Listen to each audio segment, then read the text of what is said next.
The first time I knew something was wrong, it was a Tuesday in March, and my wife came home with her hair smelling like cigarettes. She hadn't smoked in 22 years. I was standing at the kitchen island slicing a pear when she walked in, and she kissed me on the temple the way she always does, and I caught it. That thin gray ribbon of smoke buried under her perfume. She'd switched perfumes too, 3 weeks earlier. I hadn't thought much of it at the time. People change perfumes. People change. My name is Hollis Bremerton. I am 68 years old. I was a structural engineer for 41 years before I sold my firm to a younger partner and walked out the door with more money than I'd ever planned on having. I have one daughter, and she is the entire reason my life has any meaning, and I want you to remember that, because everything I'm about to tell you turns on it. The wedding was supposed to be in 6 weeks. My daughter's name is Wren. Her mother named her after a bird because the day she was born, a wren built a nest on our windowsill. And her mother said it was a sign, and I didn't argue because I was 40 years old holding a baby, and I would have agreed to anything. Wren was 31. She'd been engaged for 14 months to a man named Cassidy Doyle, and Cassidy was a charming man, the kind of charming that makes you check your wallet after he leaves the room. I didn't trust him. I told my wife that 6 months earlier, and she laughed at me and said I never trust anyone Wren brings home, which wasn't true. I'd loved the boy she dated in college. I cried at her sorority formal when the kid she went with shook my hand like a man. But Cassidy had hands that didn't sweat. Cassidy looked you in the eye too long. Cassidy worked in what he called private wealth advisement, which as far as I could tell meant he sat in coffee shops and waited for old men to die. And here's the thing that I've turned over in my hands every night since. My wife, her name is Marielle, and we've been married 36 years this October. Marielle was the one who pushed for Cassidy. She met him at some charity thing through her sister, and she came home that night and said she'd met the perfect man for Wren. And within a month, Wren and Cassidy were having dinner, and within 4 months they were engaged. And looking back, I wonder how I let any of it happen so fast. So that Tuesday, with the pear in my hand and the cigarette smoke in my nose, I asked her where she'd been, and she said she'd been at her book club, and I nodded and finished slicing the pear. Marielle does not belong to a book club. Marielle does not belong to a book club. Marielle has never finished a book in her life. She reads the first 3 chapters and then asks me how it ends. I have told her how every novel I've ever read ends. I have told her how Anna Karenina ends 6 times. That night, I lay next to her in bed and listened to her breathe, and I thought, my wife is having an affair. And I thought, I am 68 years old and my wife is having an affair. And what a stupid, common, ridiculous thing this is. I felt embarrassed before I felt hurt. That's the part nobody tells you. The hurt comes later. The hurt comes later. The embarrassment comes first. I started watching. I'm an engineer. Watching is what I do. I watched her phone. Not in any sneaky way. Just paid attention to when she set it face down. Which was always now. When before it had lived face up on the counter for 36 years. I watched her routes. She'd started taking the long way to the grocery store. I watched the credit card statements, which she didn't know I still got paper copies of, because Marielle stopped looking at paper a decade ago. There were charges at a hotel out near the airport, the Sycamore Inn, 40 miles from our house. 3 afternoons a month for the last 7 months. 7 months. The math made me sit down on the edge of the bed and put my face in my hands. 7 months meant it had started before Wren was even engaged. 7 months meant it had started, possibly, before Marielle had ever introduced Cassidy to our daughter. I didn't want to believe what I was already starting to believe. So one Wednesday in early April, I told Marielle I was driving to Asheville to look at a vintage truck a friend was selling. She didn't even look up from her tablet. I drove instead to the Sycamore Inn, and I parked across the street in the lot of a Cracker Barrel, and I sat in my car with a thermos of coffee and a paperback I couldn't read, and I waited.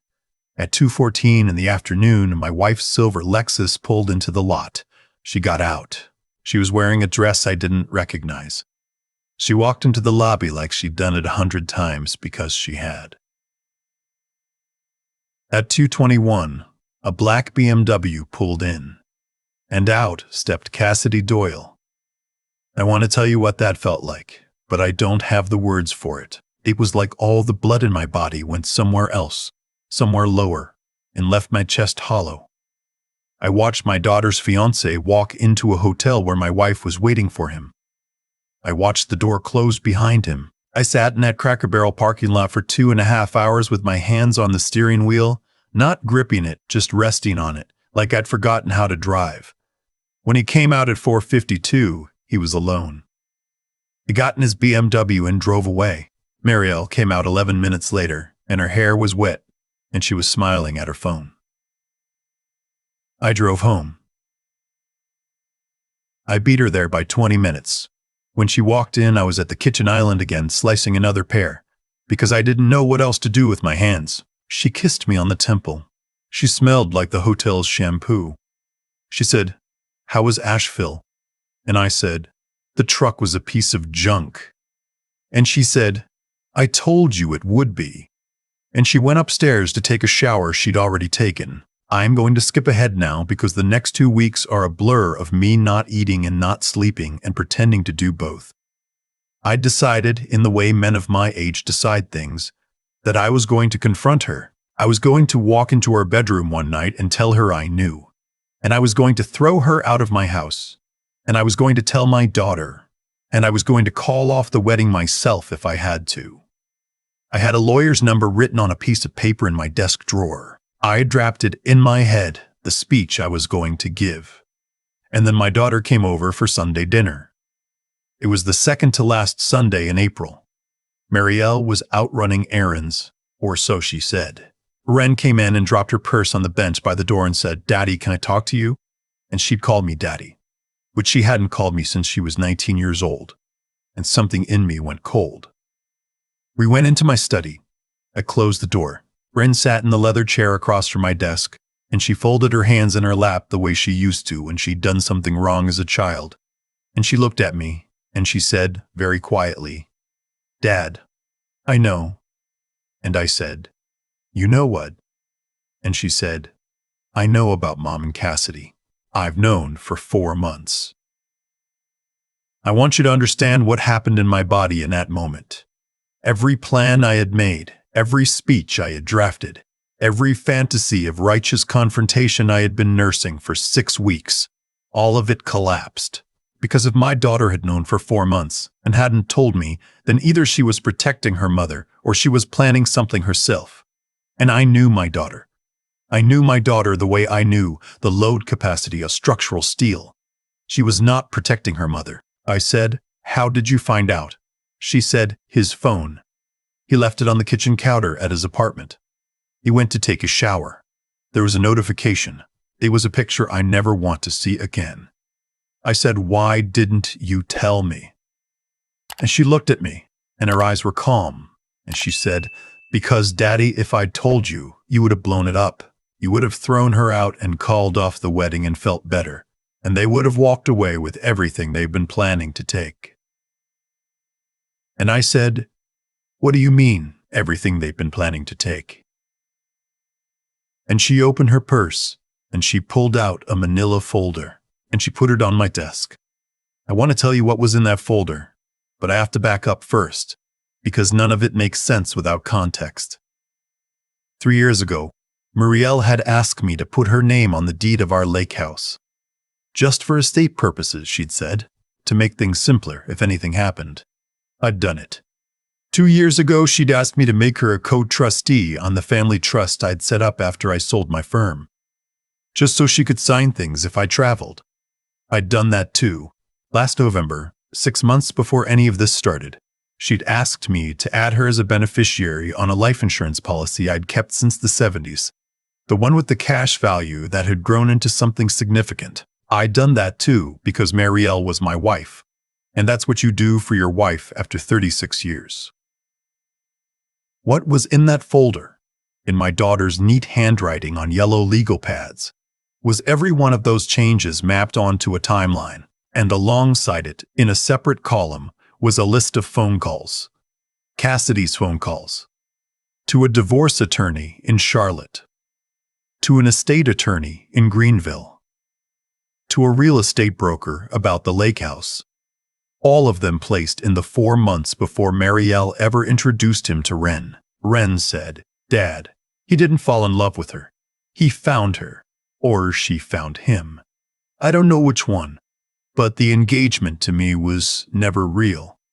I was the cover. The wedding was supposed to happen, and then 6 months later, Mom was supposed to leave you, and the assets were supposed to follow her, and Cassidy and I were supposed to quietly divorce, and he and Mom were supposed to disappear with everything that took you 40 years to build." I sat there. I sat there for what might have been 5 minutes or 5 hours, and then I said, "How long have you been working on this?" And she said, 4 months. And I said, "By yourself?" And she said, "I needed to know if you'd believe me. I needed proof. I had to be sure."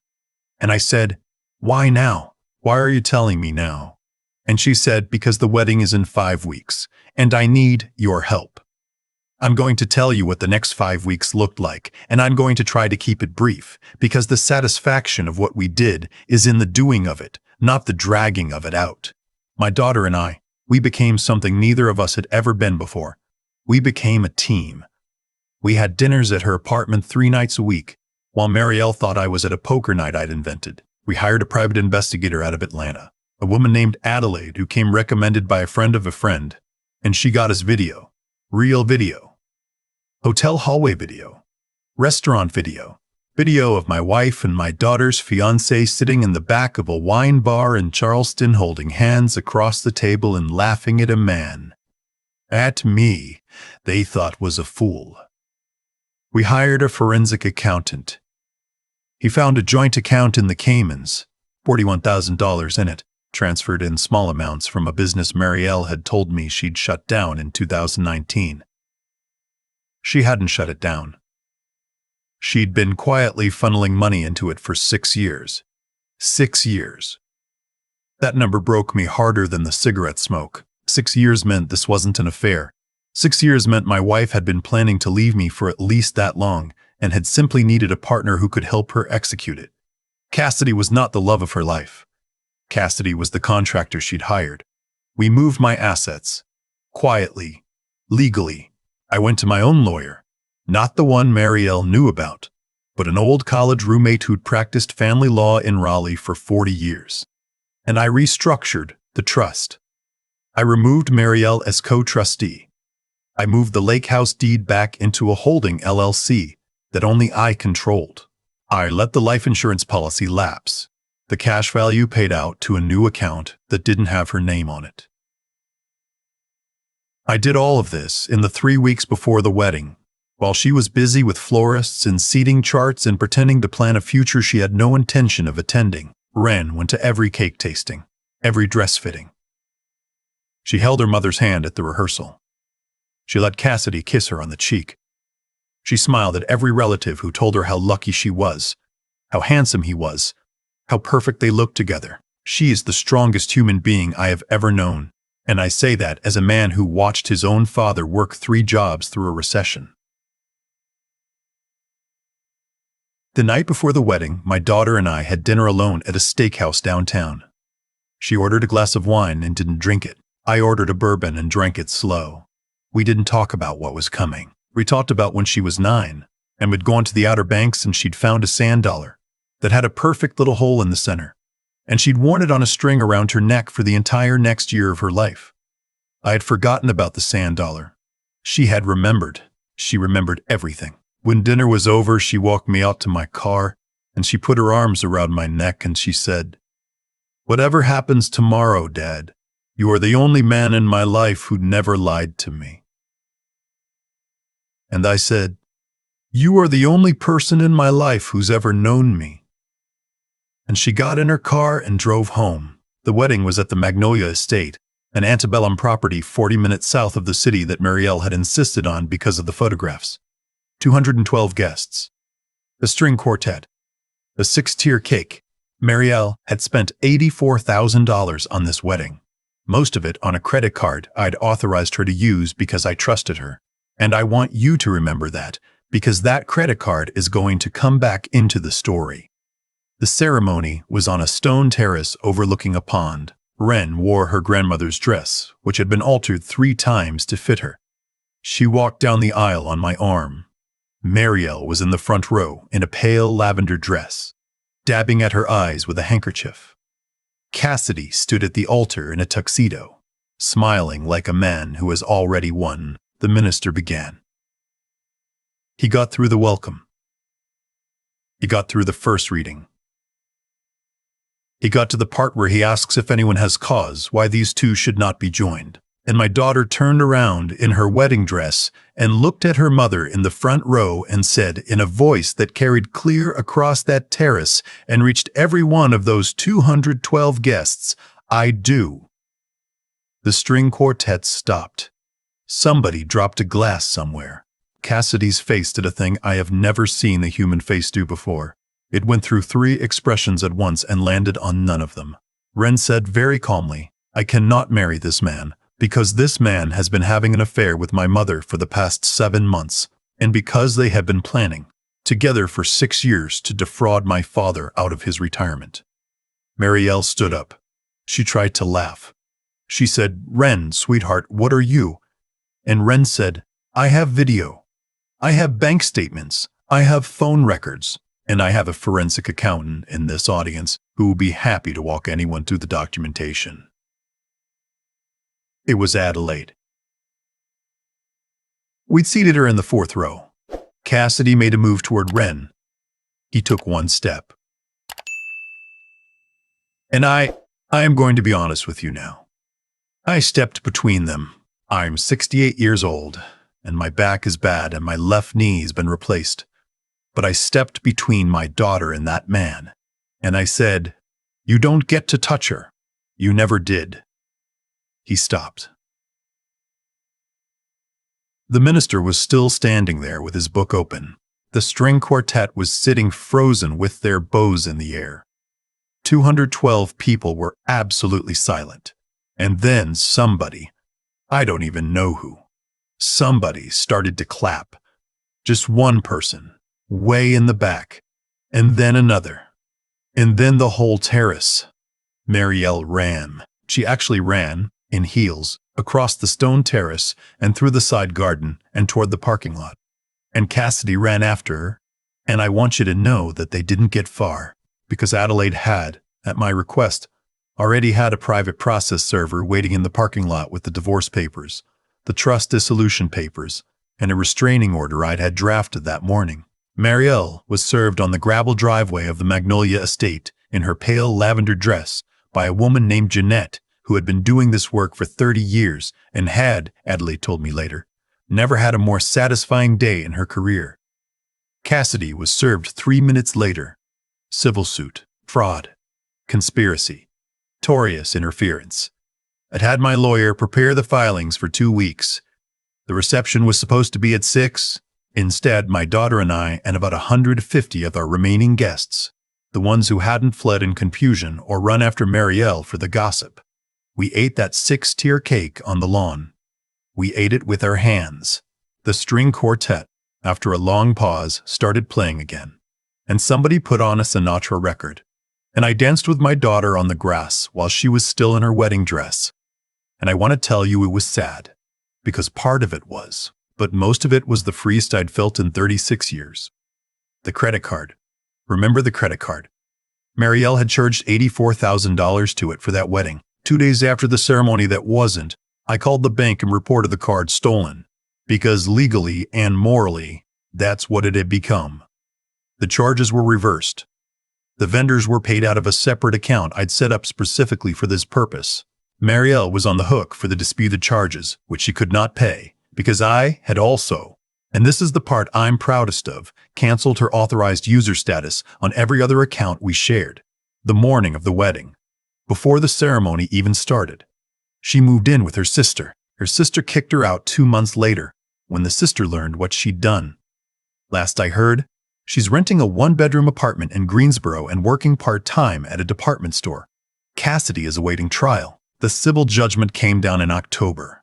$3.2 million, which he doesn't have and never will. He's bartending in Charlotte under his middle name.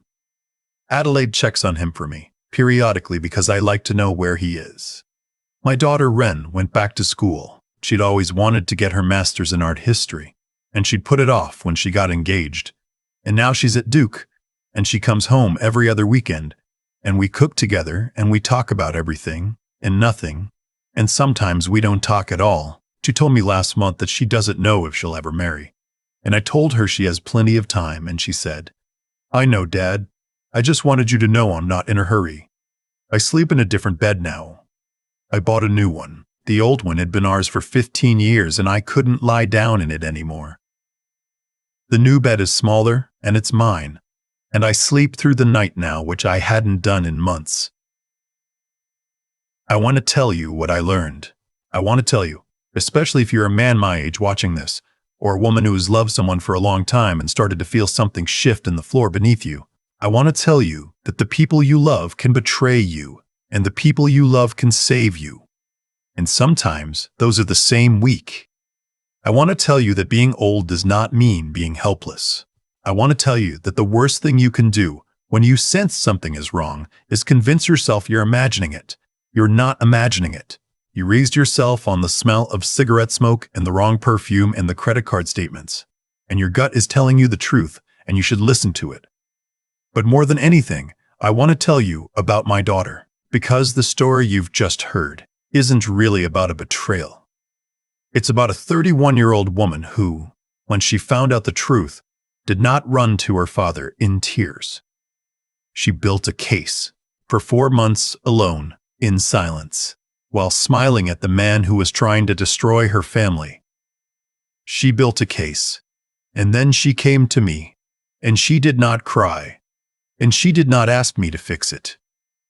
She told me what she needed me to do, and we did it together. That's not a daughter. That's a partner. That's the kind of person you raise once, if you're lucky, and you spend the rest of your life being grateful you got to. I'm 68 years old. I have lost a wife I thought I knew for 36 years, and I have gained a daughter I didn't know I had, even though she'd been in front of me her entire life. I'd do it all again, exactly the same way if it ended here. It ended here.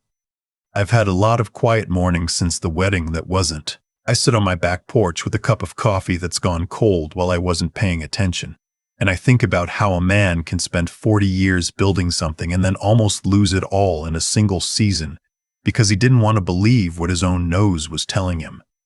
The cigarette smoke, the wrong perfume. The phone turned face down on a counter where it had lived face up for 36 years. I knew. I knew the way you know your own house in the dark, and I almost let myself talk me out of it, because believing it meant accepting that the woman I'd loved my whole adult life had been planning my ruin for 6 years while I slept beside her. Here's what I want any man my age to take from this. Every choice has a price, and every silence has a cost. And the universe, whatever you want to call it, keeps a ledger that always balances in the end.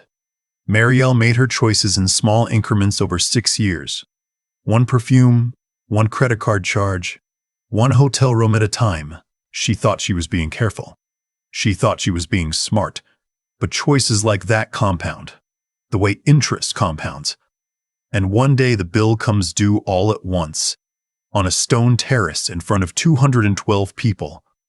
Cause and effect. That's the whole machinery of a life. There's no escaping it, only delaying it. The other thing I want to leave you with is about my daughter Ren. When she found out the truth, she had every reason to fall apart. She was 31 years old, engaged to a man she loved, watching her mother betray her father.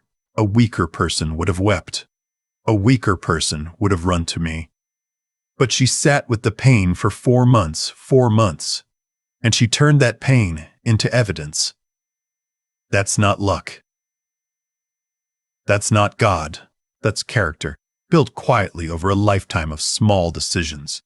To be honest when it would have been easier to lie, to be patient when she could have been impulsive, to do the harder right thing instead of the easier wrong one. I think now that the three things worth raising a child with are these: a sturdy moral compass, a sharp mind, and the spine to use both when it costs you something. Ren had all three. I'd like to think I helped put them there, but mostly I just got out of her way and watched her become the kind of woman I'd want on my side in a war. I lost a wife. I gained back a daughter I'd been taking for granted. I gained back myself, and if you're out there listening with that quiet feeling in your stomach that something at home isn't right, trust it. Trust your gut. Build your case. And when the moment comes, do not flinch.